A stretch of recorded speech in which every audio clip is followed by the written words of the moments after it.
Hello, and welcome back to the podcast. This week's episode I am very excited about because we're talking to someone who I came across by chance. Instagram, love it sometimes. So today's guest was running an in-person workshop in Sydney, which doesn't happen very often. Sydney, unfortunately, doesn't have many in-person events, and I would have loved to attend, but we were on holidays. So I thought, let's just get her on the podcast so I could still connect with her, chat all things customer experience and the bigger picture. So today's question that forms the foundation to what we're going to talk about is this one. Is there a way to sell that doesn't exhaust me or my audience and I feel like I design from scratch every time I launch, which I feel resonates with so many of my listeners. So without further ado, to answer this question, I am joined by Kelsey McCormick, who is a launch strategist and the founder of Coming Up Roses. And Kelsey helps creative business owners turn followers into loyal buyers by building trust first, starting with the trust and then selling down the track. And in her various programs, she teaches how to create repeatable sales systems that actually work with your energy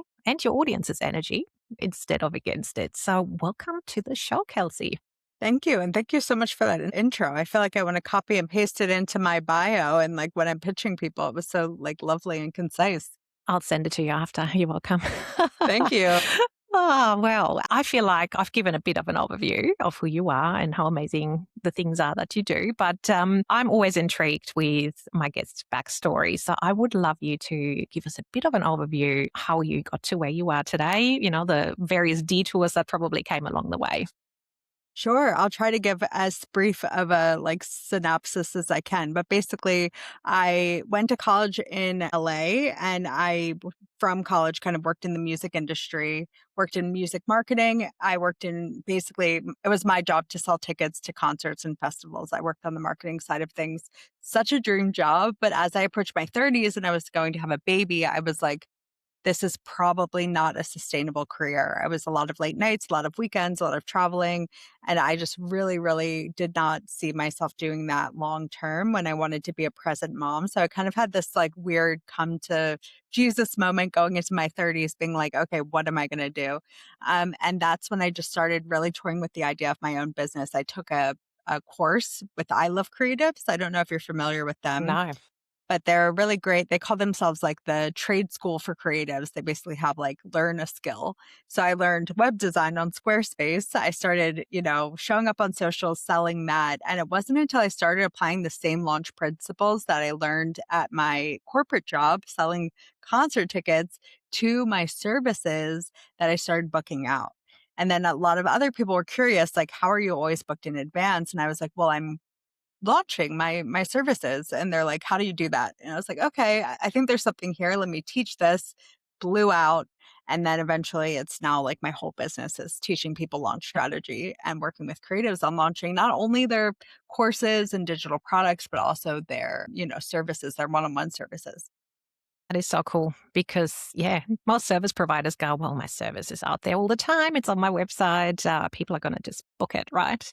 Yeah. So, yeah, such a cool approach. Also, how cool is it that everything we do in life, in our careers, ultimately just, fits into the bigger Full picture? circle. Totally. It is so cool. Like, even when I look back at my corporate career, so I had a similar situation, realization moment back in my corporate days. So I did automotive PR for one of the global car brands. Again, dream job, right? Like wining and Super cool. dining, journalists like at Paris Motor Show, designing hotels, fancy restaurants, and lots of travel, dream job. And then somehow said company took care of my decision for me and they made me redundant on mat leave with baby number three Lovely. months old. I know, right? After 10 years. But again, in the long run, all for the better because it triggered me to, similar to you, go, this wasn't sustainable anyway with kid number 2 on the way. And yeah, just made me realize that there's bigger things and, more ways for me to apply my background in PR, communications, sales. So I feel it's like just PR so good.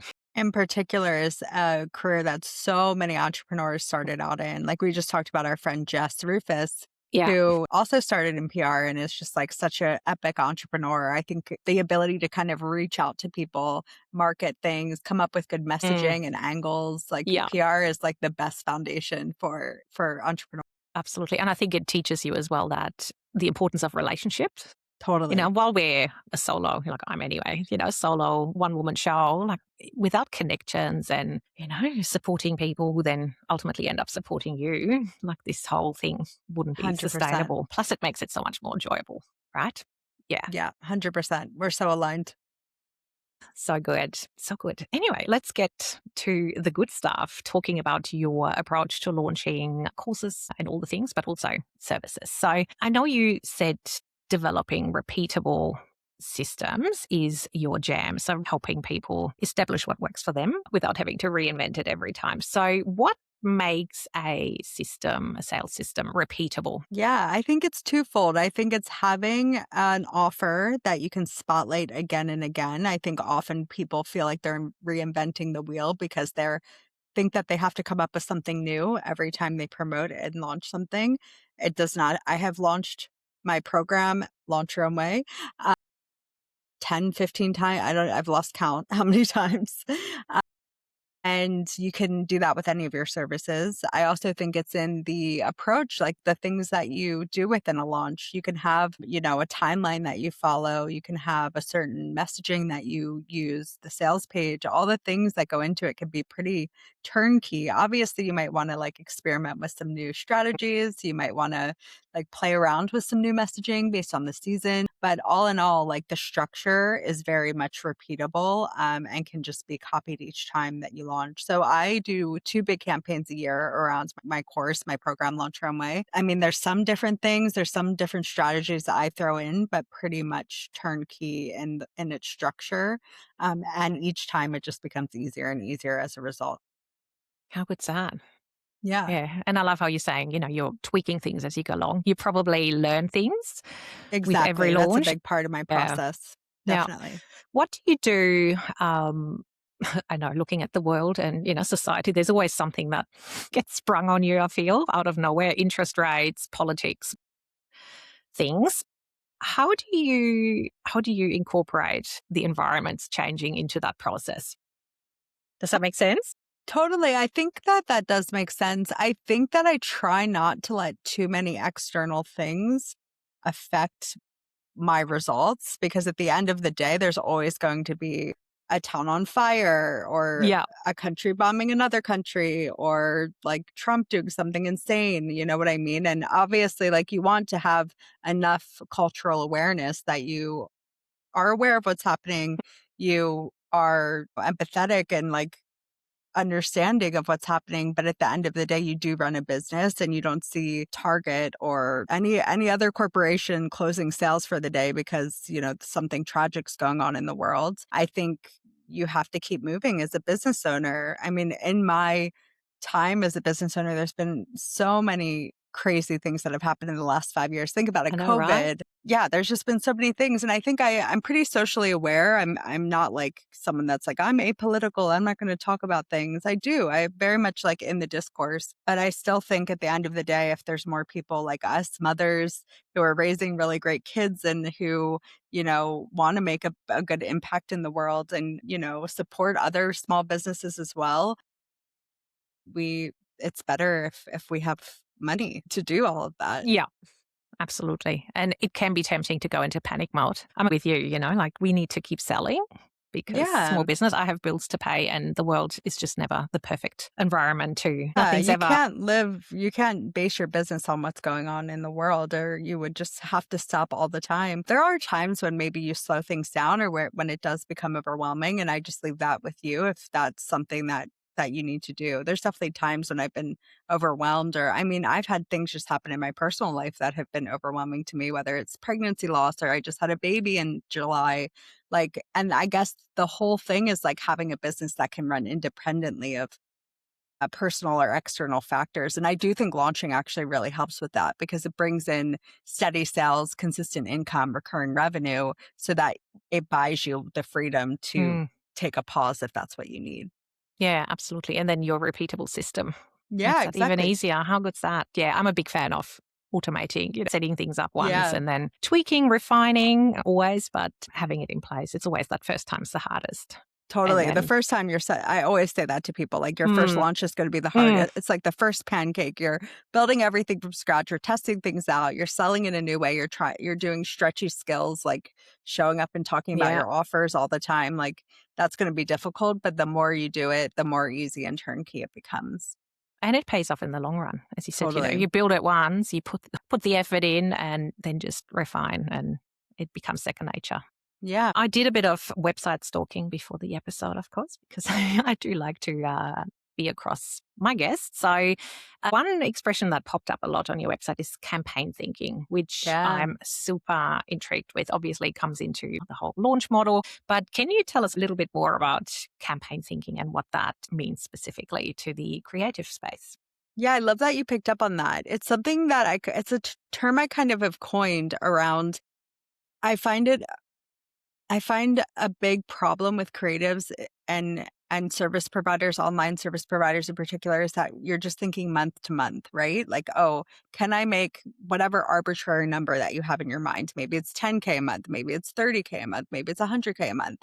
And you try to hit that number and either you do or you don't. And then you just start again the next month. And it keeps you on this hamster wheel where you're just chasing arbitrary numbers and not really hitting any like specific goals. So campaign thinking is really shifting your thinking from that month to month to campaigns that have a beginning, middle, and an end, right? So it could be something like an offer that you want to sell this year, but it could also be the house that you're saving for. It could also be, I'm doing a visibility tour this year. So I really want to be on as many podcasts as possible. I'm doing some events. I'm calling it my year of visibility. So I'm treating that like a campaign where I have goals set to it. I have certain things I'm doing throughout the campaign to make sure I'm hitting those goals and I'm tracking it. And therefore, I'm more likely to do it. So it's just this like shift in thinking and the shift in how you're moving in business that I think is a lot more effective and tends to not burn out as much because you're not just constantly on a hamster wheel. Instead, you're treating everything like almost these sprints, but some are longer than others, obviously. Like saving for a house is going to be longer than like Yeah. marketing a low ticket offer or something. Yeah. Ah, so good. And I feel like you can totally apply to everything in your business. It makes it measurable. Yes, and to me, like the spirit behind this idea of a campaign is that you're really rallying behind it and getting your energy behind it. You are celebrating it. Maybe it has like milestones that you go to, or maybe it even has a theme around it. Maybe you're also sharing it in public in some way. So I think that this energy that you bring to it really suits the word campaign. And it's almost like you're building your cheer squad, right? Who cheer you on with your Yeah, campaign exactly. efforts, and especially if you put it out there in public. So good. Yeah, And I'm a all of a big sudden, advocate of sharing in progress in public. so good. And then you're not on this journey on your own. Other Yeah. people are emotionally invested. Obviously, creating repeatable sales systems is much kinder on your energy levels, which works for me. I wonder what your take is on the customer experience that obviously comes into the picture with that. I reckon and totally believe that your audience can pick up your vibes if you're not in your launch, if you're burnt out, if you're not showing up as that full self and the best version of you, they're totally picking up on it. So, what's your take on how customer experience plays into that whole bigger picture of repeatable systems?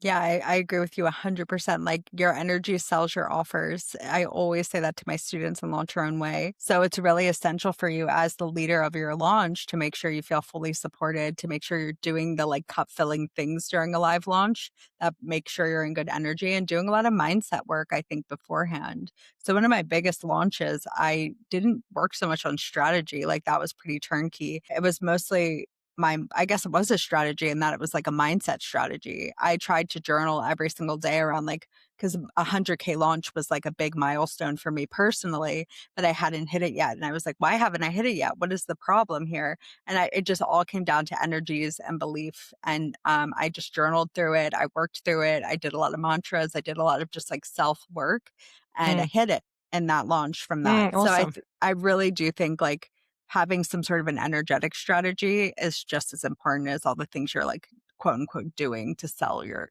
services. Yeah, so true. And being kinder to ourselves because so many of my clients go, my last launch was terrible. I'm going to throw it all away because the offer's rubbish. This doesn't work. I'm like, you're learning from it. Oh It's my like god, as much as just another thing I say all the time, if you're my student, I always say launching is never a failure because you always learn. And if you get so much good data, you have to do like a postmortem to look at all the data. But that can be just as valuable as whatever money that you get from a launch, like actually learning from it and getting that data that you would have not gotten if you hadn't have launched. And maybe the offer does need tweaking, or maybe you didn't warm people up enough. That's usually the issue. Yeah. Yeah. Or maybe it was a bunch of different things. Maybe you didn't bring enough traffic to your website. Maybe you didn't send enough emails. Like whatever it is, the data will tell you, and then you can just launch better next time. But it's not that serious. You don't need to be so emotionally invested in every single launch. Each one just gets you further to the information that you need Yeah. to do better next time. Absolutely. And people who weren't ready to buy this time as well, for whatever reason, they came along for the ride. They trust you even more now. They enjoyed your Exactly. content. They They'll have be paid in next attention. time. Yeah. Totally. Yeah, I love the process of actually digesting what went wrong, the lessons learned, and Hmm. I do that for my members every time I run like an out of the box event, because people like the listeners would know I do things somewhat differently. So I come at it from a different angle. In December last year, I ran an escape room challenge, Cool. inside my membership. So people had to join the membership to be part of it. And in March, I debriefed the whole concept. Again, lessons learned, what I did, what I'm going to do differently next time. And it's just so valuable. Could it have gone better? Yes. Did I launch it at a completely wacky time right off the back of Black Friday? Yes. Am I going to do that again? No. So, but it's learning, right? And Totally. you just go, that was fun. The members loved it. And I'm totally going to do it again, slightly different. Hmm. But And how it's a fun to lesson have a learned. business where you can just like experiment, play, have fun, like come up with the whole concept of an Yeah. escape room and launch it, see what happens. To me, that's like the most fun that I have in business and the most creative that I feel. And I guess that goes back to campaign thinking. And another reason that I use that word campaign, because I don't know if you probably grew up about the same time as me. We had magazines that had Yes. campaigns, and they were Yes. always these like beautiful campaigns that like they all had a theme and a vibe and a spread. And I really like they were so creative, and you wanted to work at a magazine. You were like, that's my dream. And now I'm like, this is my version of that, like creating a whole like vibe and feeling and having a creative campaign built around my launch. It just feels really fun. And yeah, it's a nice way to approach it. And it takes a lot of the seriousness out of it. Yeah. Yeah, I totally agree. My favorite part in business is coming up with fresh ideas and then Yeah. experiments. I literally call them experiments. Let's Yeah, see the what escape room is happens. a cool Yeah, experiment. Like, I haven't heard of something like that before, so it's I love that. it's pretty cool. And the members loved it. So I'm already working Yeah, on the next version of the version escape of it. room. But it's so cool. Yeah, I'm with you. Super That's cool. why we're running our own businesses. Exactly. Yeah. You touched on something that I want to pick up on. So building trust and how launches sometimes just, don't go to plan because we skip that important trust building phase. I talked to Brenna McGowan. I don't know whether you're aware of Brenna. So Mm. pre-selling strategist a few episodes ago. So if you haven't listened, listen. So she talked about pre-selling and how you can't just open a cart and expect people to buy. So I'm interested to hear how you define trust building and what that looks like, particularly for creative businesses. Yeah, we're probably pretty similar in that basically, yeah, you can't start selling the Mm. day doors open, and I think that that's a mistake a lot of creative businesses make because they think, okay, I have 5 spots available to my service. I'm just going to start posting that they're available. But you haven't done all that like prep to purchase work that happens before. And I call that the warm up. So it's all the time, all the like activities you do before a launch that make people ready to make an empowered decision once doors open. Cause I want to like really emphasize empowered decision because it's not about convincing them that they have to buy this. It's giving them the information that they need to decide if it's right for them or not. So a strategy that I love in that period is wait listing or interest listing. I just think with the way that the algorithm is right now, there's probably so many lurkers in your audience that you're just not even aware of and you don't even know exist that are seeing like 1/16th of the stuff that you post, but they could be interested in your offers, but they just don't know what you even offer. They don't know if you have anything going for them. So a launch really like puts it in front of them and then gets them onto a list, or the pre-launch, the warm up gets them onto a list where you can directly correspond with them, algorithm independently. And so it's a great way to gather your hottest leads and then send a series of emails again before Mm. doors open to Mm. nurture them into that sale. Yeah, so good. I've heard other people say waitlists don't work, and I agree with you. I think if you're strategic about waitlisting and don't just have a little form, get them on your list, and then basically just add them to your cart open email, Yeah. it can totally work. But of course, again, it takes a little bit of extra effort to, Yeah, no, it nurture totally works. and I look have after people in my them. program that converted, 50%, 60%, Mm, 70%, but it's all yeah. about the strategy. Mm, Same with people say launches don't work. yeah. But I like run my entire business launching. I've helped people make hundreds of thousands of dollars launching in their businesses. So it does work, but maybe the strategy or the approach that you're taking isn't working, and that's fixable. Like we can Yeah. look at that and decide what's happening and why it might not be working. Yeah. But yeah, the Absolutely. trust building process, I think, is the most important thing, is really showing up consistently, talking to directly to your ideal clients and customers, being really generous with the way that you're showing up, and trying to start a dialogue. That's the kind of word that I use in conjunction with the warm up the most, is like it's starting a conversation with them about what they need and why you're the person to provide that solution for them. Dialogue, such a good word to look at it, because we're not just sending emails and communicating at them. It should be opening up a conversation and inviting them to come Exactly. to the table. Exactly. And there's so many strategies to do that, obviously. But some of my favorite ones are, getting people in your DMs in some way. So it could be offering some sort of a free audit or asking questions in your stories, or many chat is also a great way just to get people in Yeah. your DMs. There's also working in public. So just like, again, sharing your goals that people can rally around. There's the wait list, there's emails, there's just so many things. There's like going on a visibility tour, podcasting. There's so many things that you can do to open up that dialogue. But I'd say the sooner that you do that, like months before your Mm. launch, the better. Yeah. So true. And working out what works for you as well and within your energy levels. Yeah. Because, I mean, you can piggyback on other people's advice, but if it's just not aligned with your way of launching or showing up. But yeah, so good. Literally why I call my program Launch Your Own Way. There's so See? many ways to do it. And like I have so many people in my program who only use threads and email, or only have a podcast and an email. Like you do not have to be on all the platforms all the time. You don't need to be making, a million TikToks or trying to like go on trial reels. Like most people in my program have less than 1,000 followers, but such a warm audience that they sell out their launch. So it's really not about follower count either. Some people are like, oh, I actually Yeah. had a DM yesterday from someone that was like, oh, my audience isn't big enough to launch. And I'm like, you have 1,400 people in your audience and you're trying to sell a one-on-one offer. Like you have plenty of people in your audience to launch to, but that's a mindset thing. And that's like a weird belief system. It's not about size. It's really about warmth. Yeah.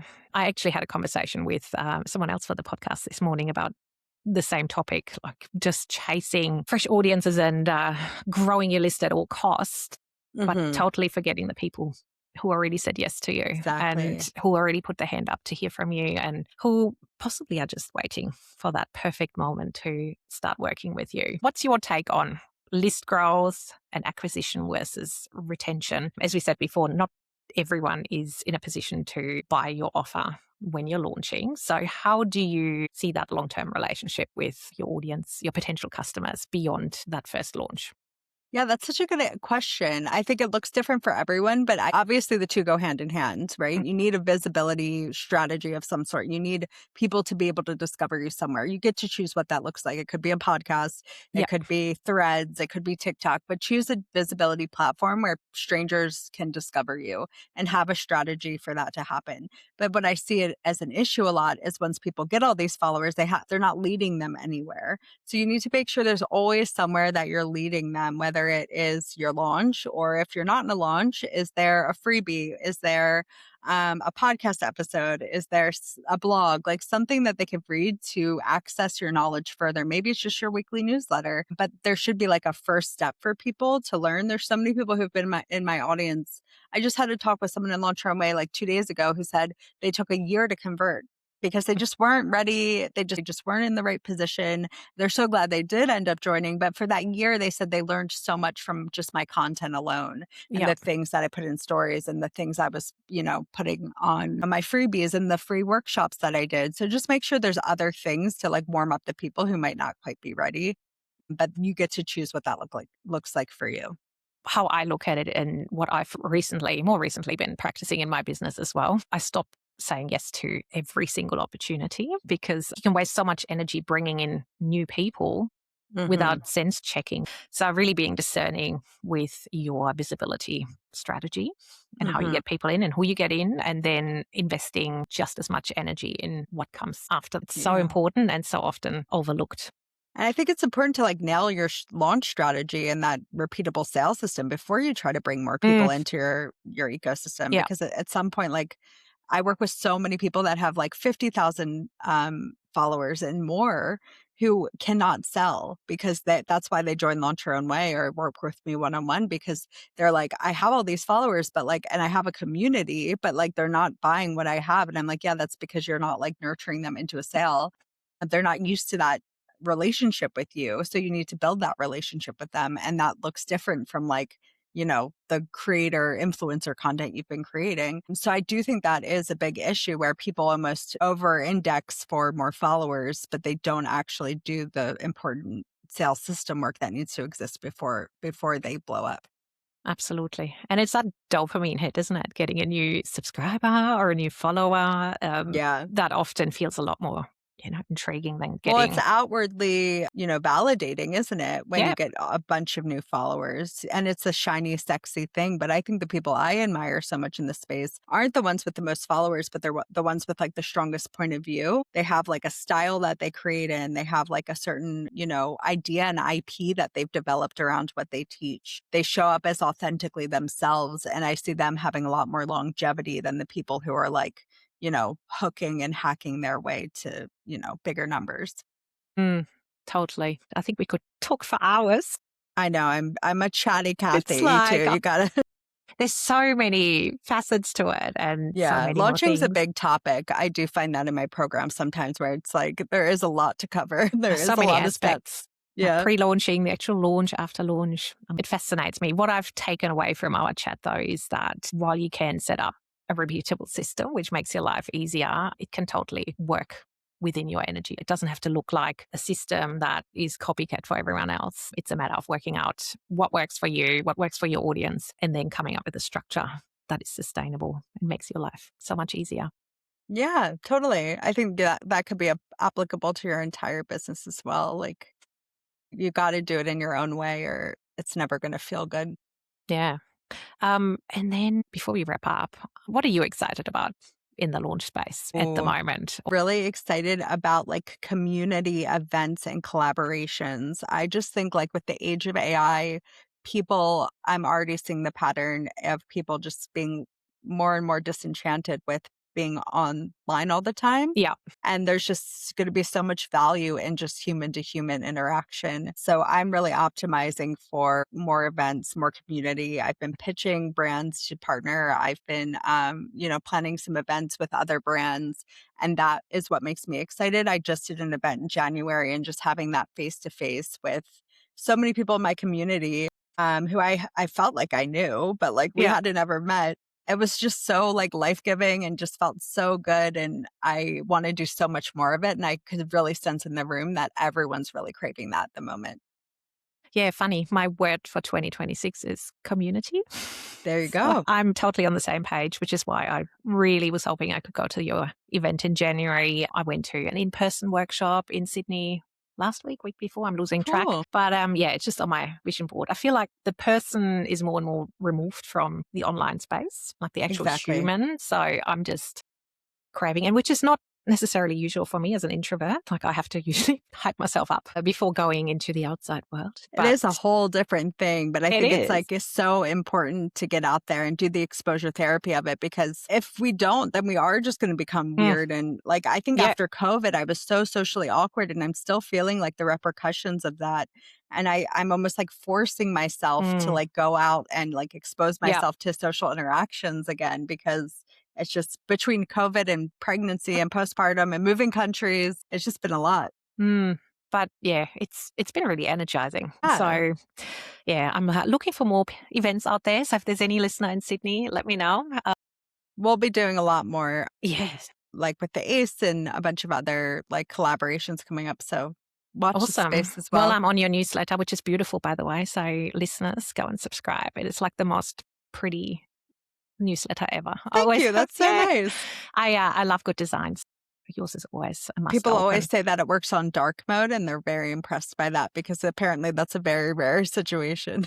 Yes, no, it's beautiful. The content's amazing too. So make sure you Thank you. join Kelsey's list.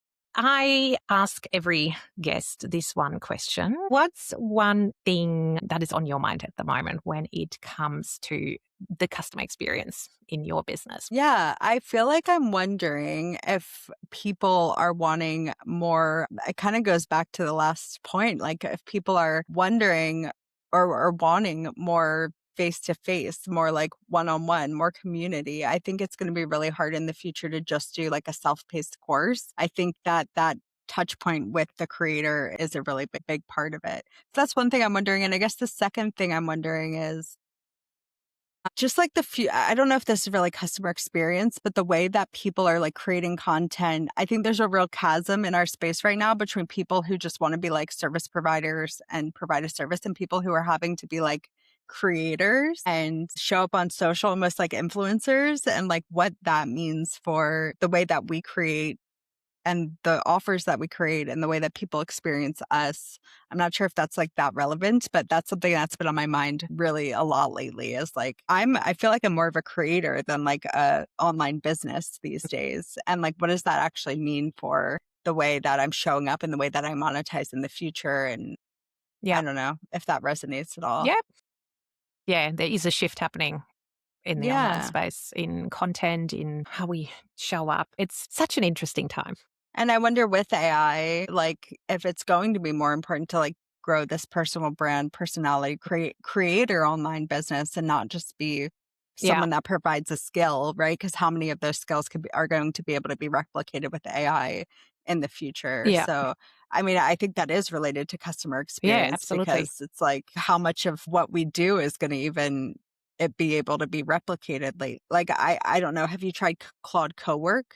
No, I haven't yet. I need to play more with Claude because I'm over ChatGPT.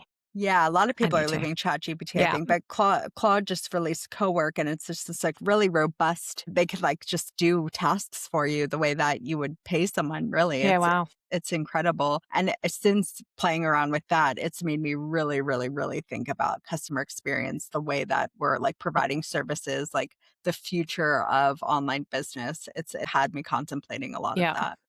Yeah, it's funny. I saw a report recently from, is it Braze? One of the, platforms out there that is specifically geared towards customer experience, but more for corporates. And Mm, they released a report that I can't quite remember the exact percentage, but it was like a really big divide where 95 odd percent of businesses, or corporates that is, convinced that AI, was really beneficial in supporting the customer experience and how they serve their customers. But then only 40 or 50 odd percent of customers actually agreed that they wanted more interactions with AI and thought AI was beneficial in the process. So there's clearly still that, divide where customers just are so hesitant to deal with an AI bot and have that person removed. Whereas obviously for companies, it makes things yeah. so much easier, so much more efficient, especially at scale.